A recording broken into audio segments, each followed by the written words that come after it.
Welcome to Lilybit's Virtual Visions. This is a series of interviews that takes you on a journey through the immersive world of virtual reality.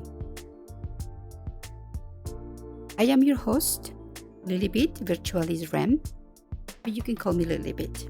And I am here to guide you through the landscape where art, technology, and human imagination collide. Each episode will bring you exclusive interviews with visionary creators who are pushing the boundaries of virtual reality.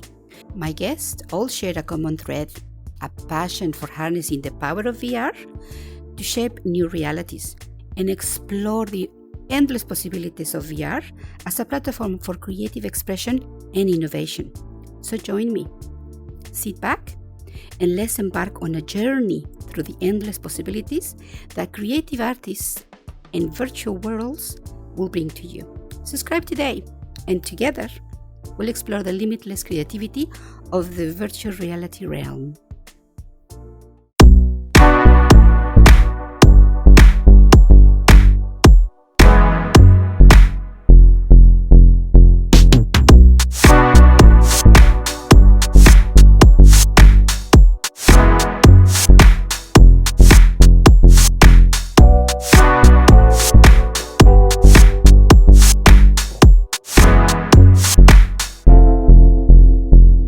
Everybody, this is Lilybit, and I'm here again with another interview on the topic of creative people using virtual technology.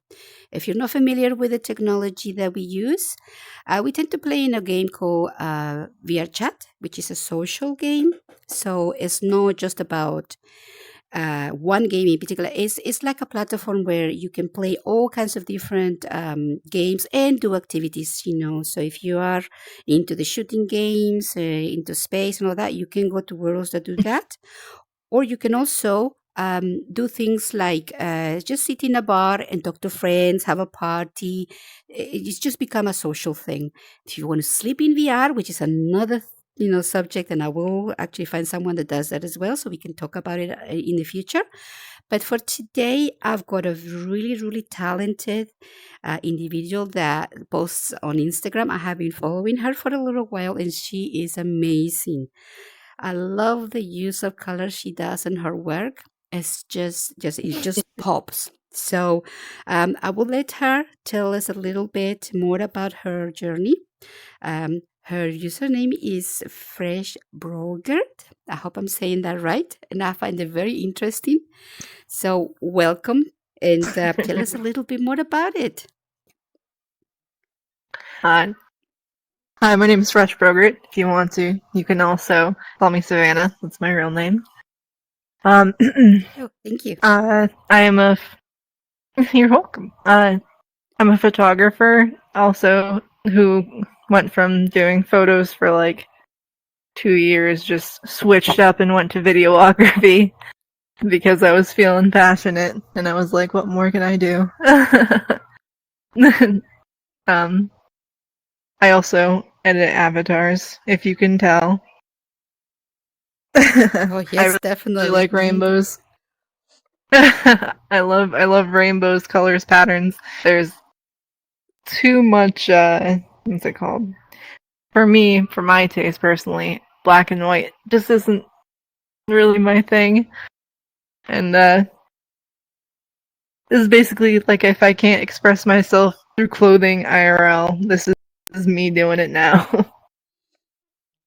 If I had the power to make clothes, they would all look like this. Yes, you definitely have a very unique look, and when you pick up as you see a photograph, you can tell your work straight away, and the color is one really important aspect of it. I absolutely love it. Okay, now let's get into the questions. You describe a little bit of your experience on how to become a VR videographer, because I must tell people it's not easy. Not everyone can do it. It does require a lot of skill. It's not like a 360 type of videography like in the real world. It's a little bit different, and the equipment it's It's not that it's complicated in the sense that it's big and bulky or anything like that. It just you do have to keep a lot of things in mind. But Savannah will be telling us more about it later on. What I wanted to ask you, um, what are the key differences between traditional videography, as I mentioned, and VR videography? How do you adapt to the the approach of the unique challenges in VR? So like just what I was saying, it's not a 360 type of videography like in the real world. Tell us, tell us about it. Tell us about the equipment that you sort of use.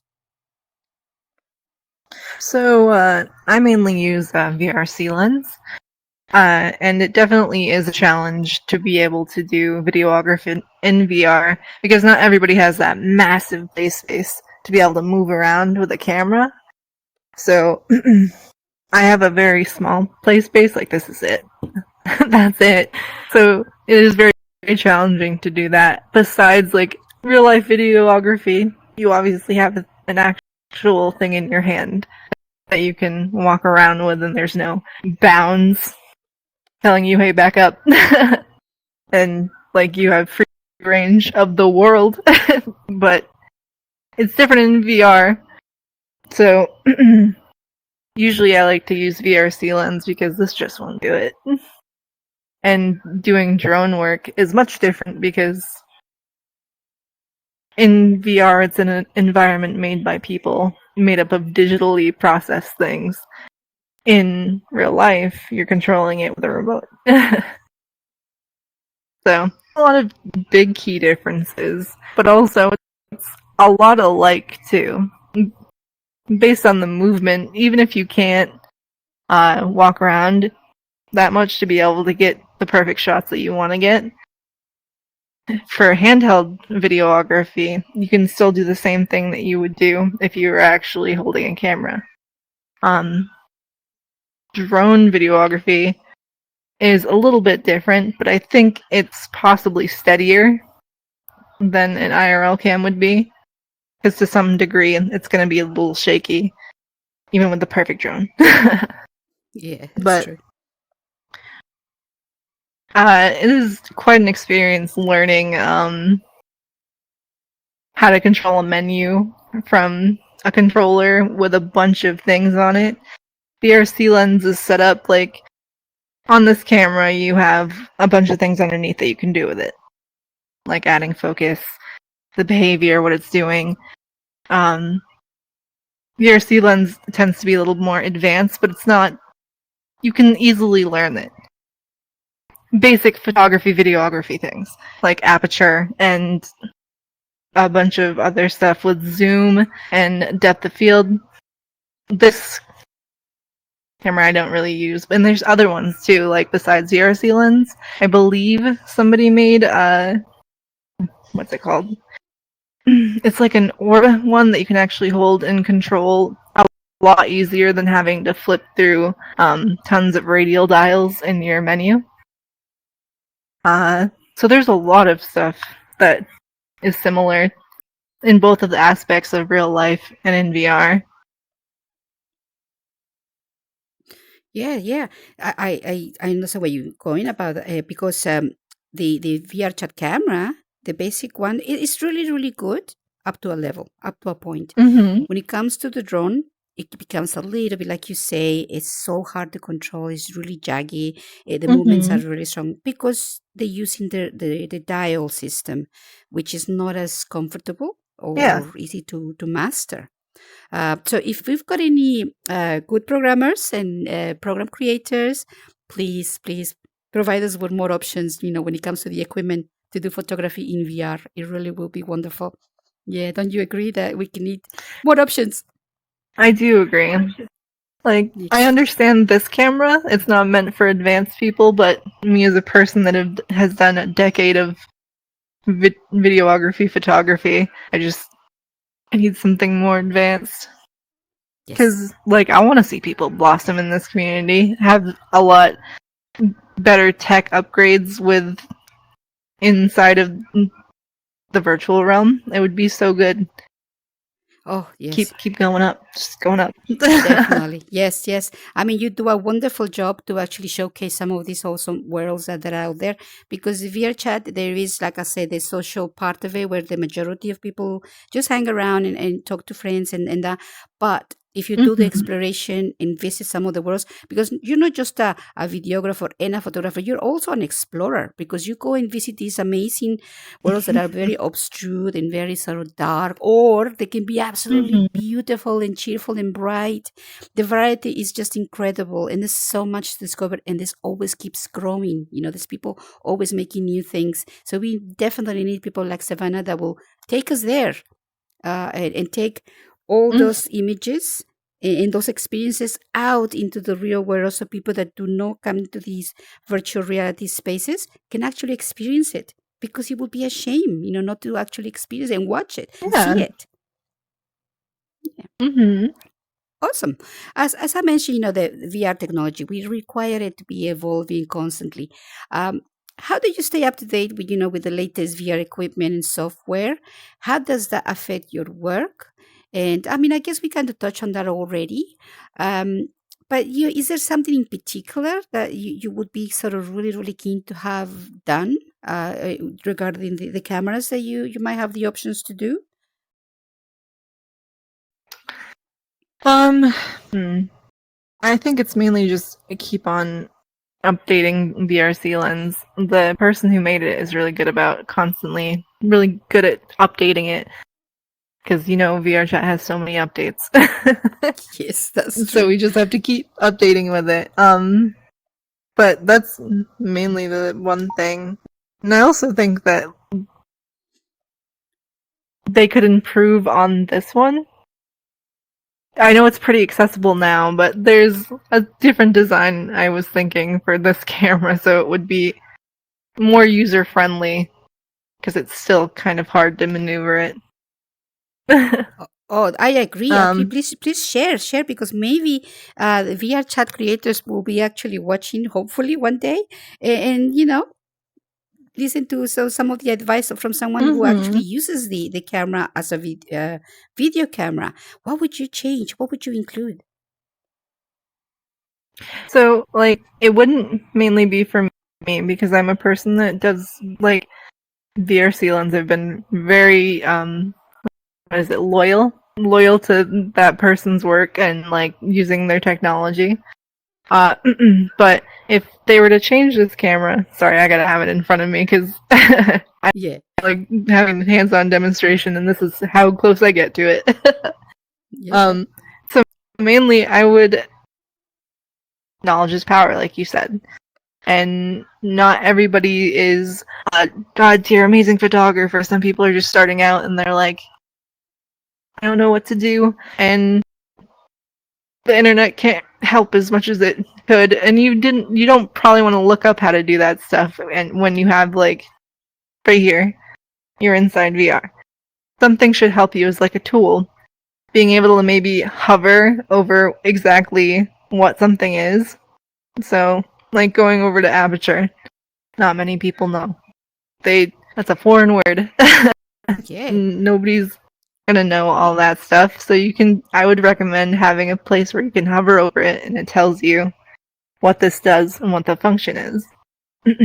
That's a very good idea. Because there's Yeah. not a lot of people that know. So being able to like help people learn and like want to do more photos, I love when I see more people doing photos, videos, and just being all out creative and thinking of new things and doing content and like showcasing everything in here. I want more people to learn. Oh, That's mainly what it definitely. comes down to is Yeah, yeah, for yeah, sure. Hmm. you can't have Yeah. too many hobbies. Exactly. Yes, I agree with you. I've got a bit of You can't ADHD, have too many so hobbies. yeah, I almost always taking up new hobbies. Yeah. Um, well, maybe this is the perfect time to maybe ask you. Maybe your techniques on how to actually achieve the sort of videos that you want. Because I have seen your content, and I've been sort of following you for a little while, as I mentioned. And you do have a lot of control. And I know that you use a different camera than what I use, but I have seen people that use the same camera that you do, in videos like, on YouTube and all that. You are very, very skilled. And it's not just that. Maybe the fact that you were a photographer in advance, your angles, the shots that you choose to have, it's really good because it does tell the story very, very well. The fact that when you sort of spin around the subject and then it's sublime. It really is. I really commend you for the excellent work that you do. You're very, very skilled. So it would be really great to maybe encourage as well as advise maybe someone who wants to take up videography, how to get started. What would be the main thing that you would say, when I got started, this is what I should have, I would have liked to know. It would have helped me. What do you advise people? Man, that's a question. Okay. You're really good at this question thing. Holy cow. I've never had to think so deeply about something. So, something I wish I started out, and okay. So, for videography, like I said, I did photography prior, and I feel like that kind of helped me better understand and work a camera, because it made me have to learn what the heck everything is. And it's easier because it's mainly the same things on camcorders. That's an old word. God. I won't say that again. People probably don't know what camcorders are. Oh no. But probably unless you don't want to do photography first and you're like, man, I really just want to get straight into videography, then just do as much research as you possibly can. Teach yourself boatloads of knowledge about the depth of field, zoom in shots, zoom out shots, landscape, portrait. Go all out with it.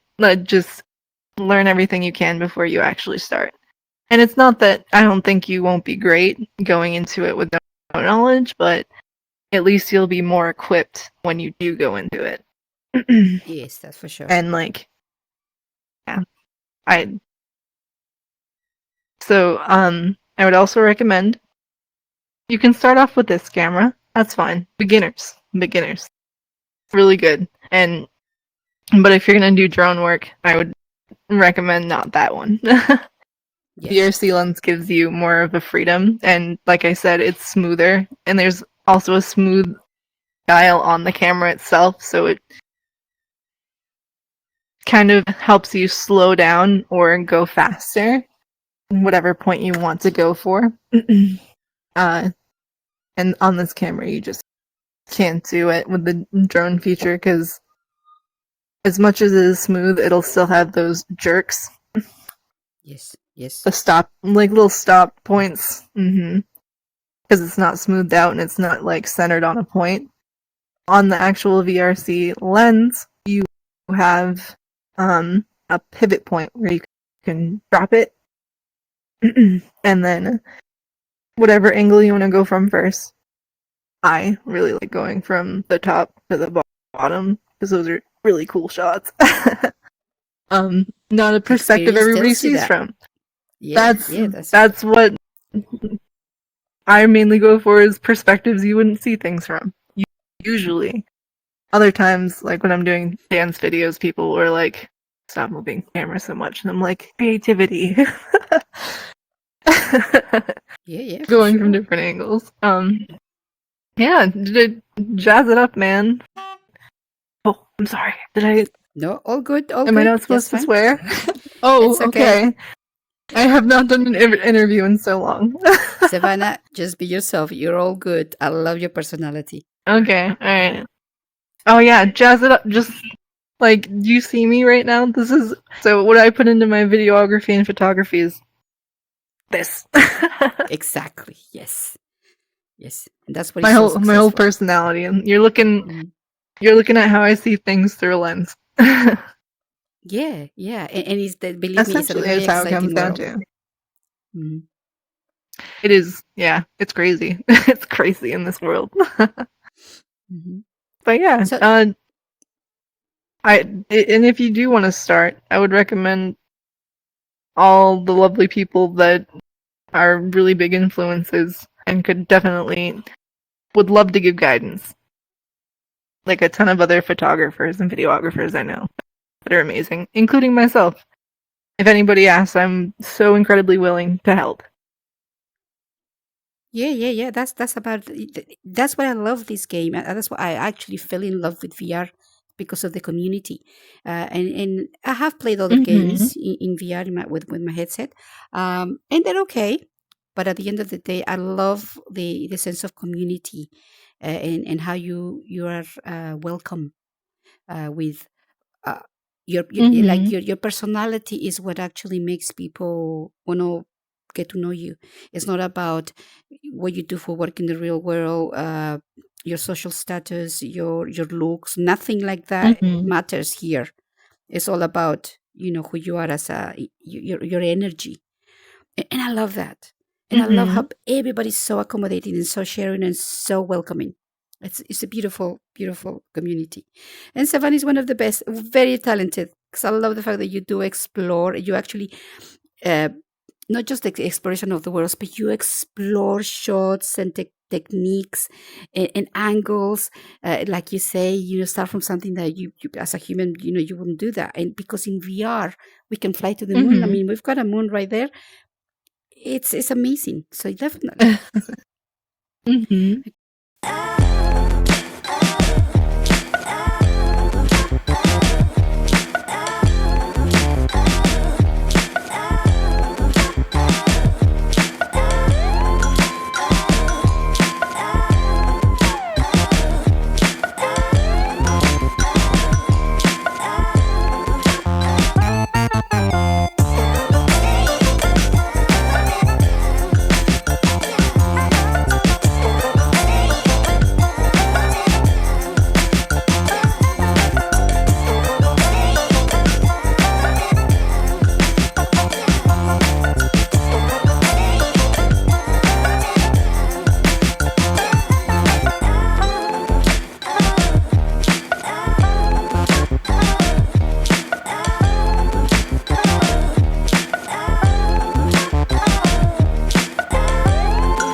Now, is there something in your experiences on VR projects that stands out the most for you? So maybe some challenges that you experienced during that, whether it's actually because of the world, the way it was created, or the technology that we have, the cameras. How did you overcome them? Is something that sticks out in your mind the most? So a lot of the times, places are made with colliders, as you know. Yes. And colliders are like a videographer's worst nightmare. Drone, not so much. Handheld, very much. And literally overcoming colliders is very hard. Yes. Especially if there's no, like, I wish people would make turn collider off buttons everywhere. Yes. Not just in specific worlds, turn them off everywhere. I don't need them. I'm going through this block, I don't care. Yeah. Easiest way to do it, just hope that your footage isn't as shaky as you thought it would be. Because sometimes I just keep going, like I just keep filming. I'm like, maybe it will look accidents happen, but sometimes they're happy accidents. So Yes. that's, I don't mainly overcome them. I just kind of like go with the flow. It happened. Hopefully, it happened good. Yes, yes. Make it part of the whole experience, kind of thing. I guess. Yeah, just put it in. Like it's not like a lazy editing thing. It's like that's something unexpected that you didn't think was gonna happen, but you could make so much out of it. Yes, definitely. Make I just- lemonade out of the lemons you get. Mistakes are possibilities to me. Exactly. That's beautiful. Mistakes are possibilities. I love that. Mm-hmm. And the fact that you talk about the colliders, that is so true. Yeah, colliders are very much an issue. People that don't know what colliders are in VR, when you're creating these worlds, this sort of furniture, the tables, things like that, the walls will have in their codes, the programs, where you can't sort of go through them. I mean, not everything can have a collider because that would make the world absolutely crazy heavy. But some worlds do actually have colliders in the rocks and logs and things like that. So when you sort of happen to be walking by, all of a sudden, you don't go through the log or the rock. You actually go up as like in the real world. Because that's another thing a videographer has to be very mindful of. As you mentioned before, it depends on your play space. What I mean by that is the space in the real world where you actually are moving in the real life. You've got to be very aware of it. So it's not just being mindful of the worlds that you're exploring. It's also the space out there in the real world, the real person, the real savannah, crashing onto walls, hitting hands on desks, because I've done that myself. It's very challenging. Yeah. What do you think about that? How do you overcome it? Especially as you mentioned that you've got a sort of smaller space. I know people that have like a whole garage, but I don't do that either. So mainly the way that I do that is by having the OVR toolkit, the Oh yeah, yes. play space mover. Yep. Yes. So like, and I'm a very fluid person. You could see it in my videos if you've seen my Instagram. I'm very like oriented with moving with the body, so doing this kind of helps a lot to help with being able to like have it go smoothly with the rest of the footage. And just doing this like movement for me, like moving with a body, is more captivating to me. I think that's Yes. why I film it in such ways, just going in different directions. People sit static with their videos sometime and like move them a little bit, and I just want to see more. Oh, definitely. Instead of being static. But I know people like static videos so they can see things sometimes, but mine I'm just going through creative phases. Definitely, yes. You do have a very particular style, which is I really love it. It actually makes me feel free. It makes me feel when I see your videos as if I'm a bird or something that can fly. You give me that experience of seeing a human from a bird's eye view. And I'm not talking about the bird's eye view technical description that photography uses. A literal bird. I feel like I'm flying as a bird looking at a human when I see your videos. It's awesome. That's I like that description. Thank you. No, thank you for the footage that you're providing. This is great. You know, to get your personality is just as colorful as your avatars and your videos. The use of the way you use color is very unique, and I love that. So Savannah is not just a photographer, a videographer. She also creates and edits her avatars in a certain way that is very, very unique. Very good. Could I tell you something? Yes, sure. I actually am color deficient. Oh, wow. Okay. So I have a weird color blindness. So it's like a bunch of things, but my mainly favorite color is orange.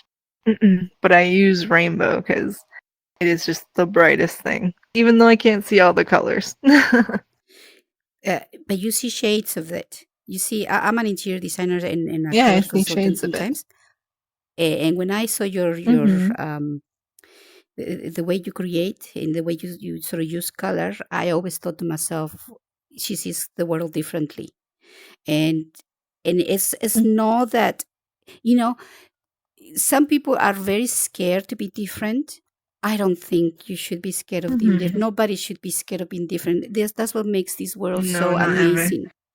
That everybody's unique, and the fact that you use color in a way that satisfies you, it gives us a completely different experience, and it's beautiful. It's absolutely wonderful. So thank you for sharing that. You know, it's very important because if somebody's watching that maybe also has a different way of seeing color, we'll give them encouragement to say, you know what, it's beautiful to be creative and to use your skills and your perspective. There was a very good painter, and I'm very bad with names. He's the one that painted the Starry Night, the one with all the swivels. Can't remember his Vincent name. Van Gogh. No, it wasn't Vincent Van Gogh. It's another one. I will put the name. I'll write it down because Pablo I'm very Picasso? bad with names. No, he had more like it was a cubism, but he actually invented that. There is a painter. I will put the name. Once I research it, but he actually like his paintings and his use of color is very, very unique, and the perspective of his the angles on people's faces and things like that is very sort of consistent in all his paintings. But that's because he actually had a different way, that he had a condition that made things distort a little bit, and he just captured it. But it became a thing, everybody enjoyed them. So here we go, Savannah. Very unique. I'm very excited that you agreed to this interview because I have found you. I love people that are very unique. I really do. I think it's really nice. And I love seeing people who are different. Like, be outlandish if you want to. Oh my god, I love seeing like what other people come up with, what makes them happy to put on for the day, or how their personalities are. Man, it just makes me so happy that people are sometimes just so unwaveringly themselves. Exactly. Yes, definitely. Yes. That's only a good thing in this world. We all have to be ourselves, and we all have something to contribute. Now, I wanted to ask you, this is a question that I ask everybody towards the end. And it says it's not so much about the work that you do. It's about avatars, in particular with VR, virtual technologies and games. In VR, the avatar question is not as, it's a little bit ambiguous, and there's been a lot of research being done recently about the use on avatars on certain platforms, for if you're in a business situation, or I've even heard of people in certain countries that are starting to use virtual technologies, virtual reality footage for promoting things like, for example, a candidate to government on something like that, so they can actually reach more people. Mm-hmm. Their avatar is an important issue to consider, and so emotion, not emotion, it's like the psychology of what avatars can represent is actually a thing that's happening right now. It's quite emerging. In your opinion, when you're not working, you're not doing your photos, you're just relaxing in public worlds with, your friends, or you're visiting one in particular, what do you think? Does the avatar that you choose and other people choose, like we've just met for the first time in VR person, um, and the avatar you see me wear as well as somebody else will wear, do you think that tells you a little bit about my personality, or uh, my sort of traits that I have as does it say something about my character? What do you think? I think that you are killing it with these questions. Jesus. Okay. um, Thank you. I think that it does represent you in some way, because I feel like this represents me in a lot of ways. Definitely personality traits and stuff like that. I don't mainly like to guess things based off of appearance. I mainly like to talk to people, but you can. I don't know if this explains a lot, because this is just who I see myself as being currently, even though I am editing avatars constantly. But each one of them may look different, but they're all me. Yes. Mm-hmm. Yeah, so I think you can tell people's personality and like what you like and stuff like that. Like, you can tell that I probably like cats and gifts a lot. Or anything else. Colors, you guessed that right off the bat. Mm-hmm. So, yeah, I think definitely being able to tell people, figure out what people's likes are and stuff, you can definitely see that from an avatar. I think so. There is something in it, definitely, for sure. Now, but then the Mm-hmm. second part of this question is: do you find that people sort of make an assumption about you depending on the avatar that you choose to wear? And what I mean by that, it's about maybe you judging a book by its cover, which I'll tell you my opinion on that in a second. But Mm-hmm. um, do you, for example, like if you've got a variety of avatars, and I do, I have a couple that are my favorites. If I'm Mm-hmm. tired, I wear a particular avatar. If I'm feeling like I want to party, I want to, wear a certain avatar. And there's people out there that have cat avatars, little creatures, aliens, things like that. Do Yeah. you, in particular, have you Mm-hmm. noticed that when you come to a group of strangers, they react to you in a certain way depending on the avatar that you wear? Oh yeah, most definitely. Yeah.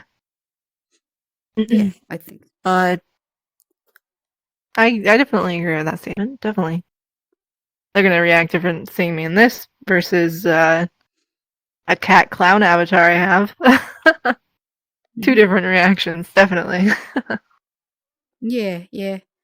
I find that very, very interesting. That's what I always like to ask everybody about this, the avatar Mm-hmm. use in virtual reality. Um, like, you're the perfect example of someone who actually pours their creativity into their avatars, into who they are. There's a lot of people out there Mm-hmm. that don't care. They pick up avatar, a public avatar that looks like a pizza, and they're happy to go around like that because, Yes. yeah, in their mind, they don't want to be judged by what they're wearing. They're like, oh, it doesn't matter. It's just like, they just want to talk to people. And that's fair enough. But in my Mm-hmm. opinion, we are very, very visual creatures, human beings. The reason for that is Mm-hmm. because, Yes. and a lot of people say, oh, no, no, don't judge a book by its cover. I kind of disagree with that statement. You don't have to be judging them in the wrong way, but it does help you visually Because if we are in the wild, for example, and you happen to see a creature that you've never seen before, but it happens to have fangs and these claws, you would have to make an assumption on their look that they are a predator. So you need to, accordingly to that, change your behavior. So you are judging them by the cover. It might just be a really loving creature that happens to be vegetarian, but appearances do matter. Like I said in another interview with somebody else, I said, you don't go to a job interview in your pajamas. You put your best clothes. You try to look the part.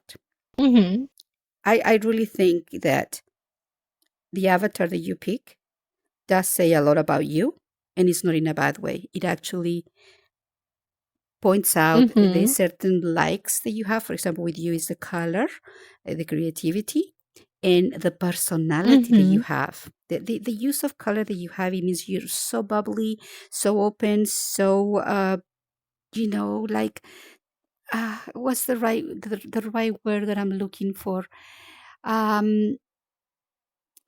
You love life. I think when I see your avatars, it's just this person loves possibilities and life.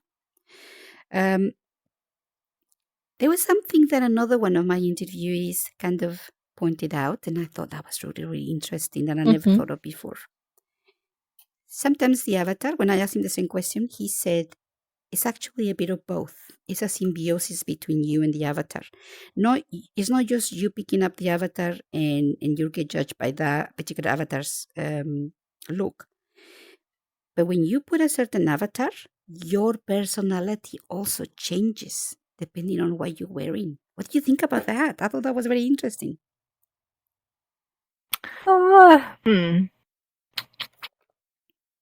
I think that can happen, definitely, for sure. But I am me in every one of my avatars. My personality does not change at all. Just listen every time. Yeah, so that's interesting. Well, a good job I asked the question, because I did actually, when he mentioned that to me, it made me think of my personal experience, and it's true.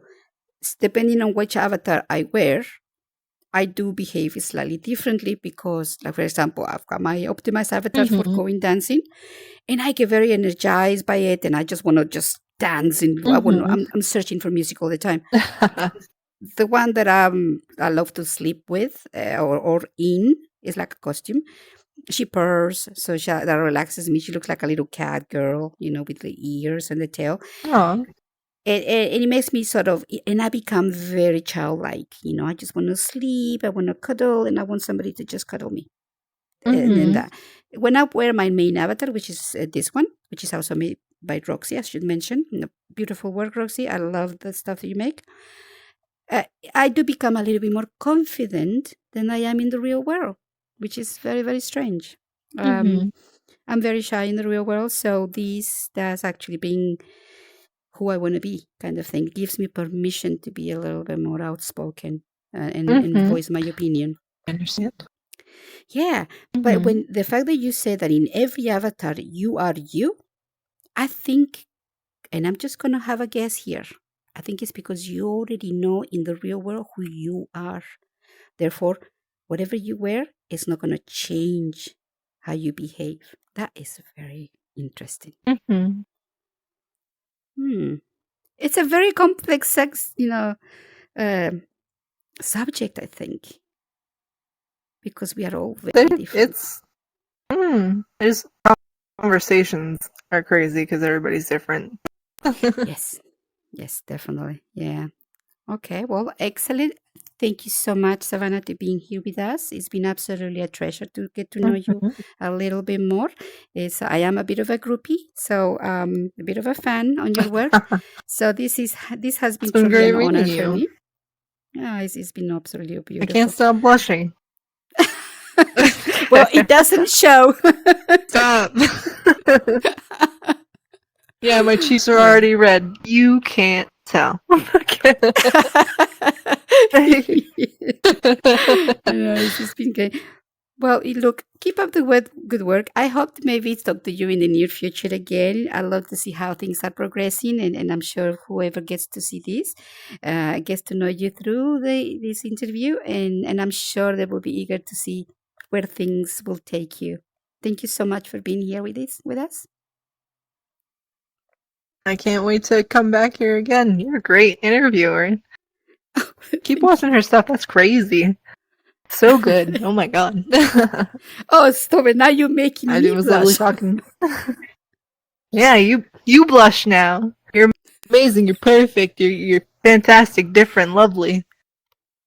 Yeah, get those red Oh my cheeks. Oh, this has been really fun. It really has. Thank you so much, It has Diana. been fun. I agree. You're very welcome. Thank you.